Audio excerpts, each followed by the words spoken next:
Hi అండి, welcome back to our channel. ఎలా ఉన్నారు అందరూ? ఈరోజు మృగశిర కాబట్టి చేపల పులుసు చేస్తాను. చాలా బాగుంటుంది. మీరు కూడా ఒకసారి ట్రై చేయండి. అంటే సంవత్సరంలో ఎప్పుడైనా చేపలు తిన్నా తినకున్నా మృగశిర రోజు తినాలంటారు కదా. అంటే నా చిన్నప్పుడు ఎప్పుడో తిన్నా, మళ్ళీ ఈరోజు ఇలా కర్రీ చేస్తున్నాను. అంటే ఆ రోజు డైరెక్ట్ చిన్న చేపలు కదా మింగేసడం. మీరు కూడా ఇలా ఎప్పుడైనా చేస్తే కామెంట్ చేయండి. చేపల పులుసు కోసం ముందుగా ఒక 2 పెద్ద సైజు ఆనియన్స్ కట్ చేసుకోండి. అలాగే కాస్తంత కరివేపాకు, 2 పచ్చిమిర్చి కట్ చేసుకొని 1/2 kg అన్ని చేప పీసులు తీసుకొని సాల్ట్ వాటర్లో వేసి కడిగి పక్కకు పెట్టుకోండి.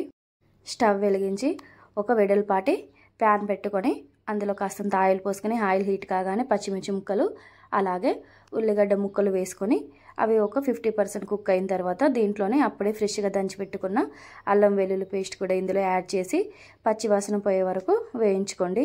దీంట్లోనే కాస్తంత కరివేపాకు కూడా వేసుకోండి.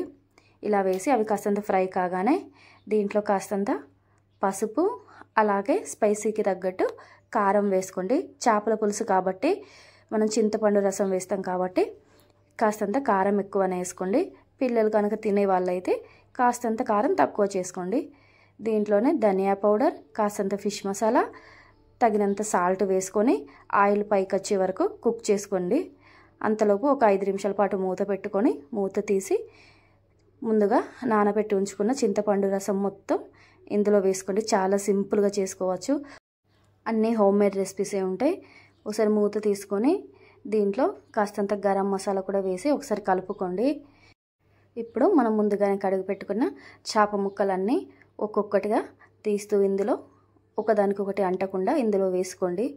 చాలా బాగుంటుంది. ముక్క విరగకుండా చాలా టేస్టీగా ఉంటుంది. ఈ కర్రీ చేసినాక ఒక 1 అవర్ వరకు దానికి రెస్ట్ ఇచ్చి తర్వాత వేడివేడి రైస్లో తింటే చాలా బాగుంటుంది.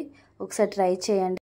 చిన్నప్పుడైతే అంటే మృగశిర రోజు పొద్దున్నే చెరువు దగ్గరికి లేదా నది దగ్గరికి అంటే ఎక్కడ చేపలు పడితే అంటే ఎక్కడ పెంచితే అక్కడికి వెళ్ళి పొద్దున్నే మింగేసేవారు. అంటే ఇప్పుడు ఎట్లుందో తెలియదు కానీ అప్పుడైతే అలా చేసేవారు. అంటే ఇప్పుడు మింగుడు కష్టం కానీ చేపల కర్రీ మాత్రం చేసుకుని ప్రతి ఇంట ఈరోజు మాత్రం తింటారు. చూసారా ఎంత బాగా వచ్చిందో కర్రీ. చాలా సింపుల్గా ముక్క విరగకుండా భలే టేస్ట్గా ఉంటుంది. మీరు కూడా ఒకసారి ట్రై చేయండి. నా ప్రాసెస్ కనుక నచ్చితే తప్పకుండా నా ఛానల్ని సబ్స్క్రైబ్ చేసుకోండి. Thank you for watching.